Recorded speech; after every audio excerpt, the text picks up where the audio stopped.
How can you compare ratios to solve a problem? Think about this question during the lesson. Dustin had 3 hits for every 8 at-bats. Adrian had 4 hits for every 10 at-bats. Who has the better hits to at-bats ratio? Why is using a ratio table helpful?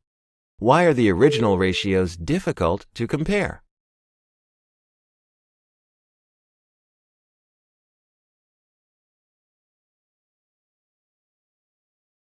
A ratio table helps you to organize the terms so that you can generate equivalent ratios.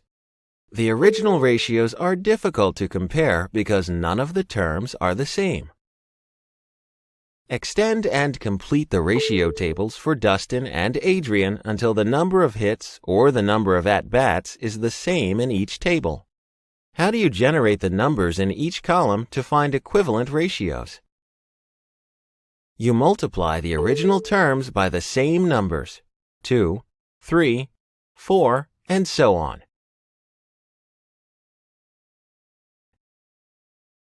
How do you know to stop completing Adrian's ratio table when you find an equivalent ratio that compares hits to 40 at-bats?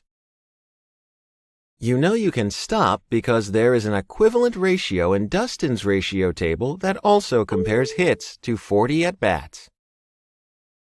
Now you can compare the number of hits that Dustin and Adrian each get with 40 at-bats. Who gets more hits in 40 at-bats? Select your answer.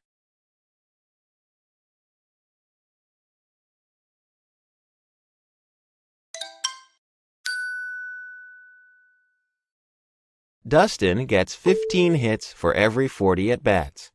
Adrian gets 16 hits for every 40 at-bats. Since Adrian gets more hits, he has the better hits to at-bats ratio. If you had stopped at 12 hits each, would you have reached the same conclusion? Explain your reasoning.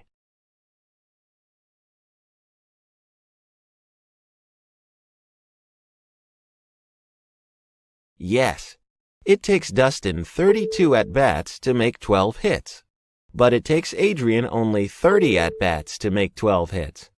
Adrian still has the better hits to at-bats ratio. Now you know how to compare ratios to solve a problem.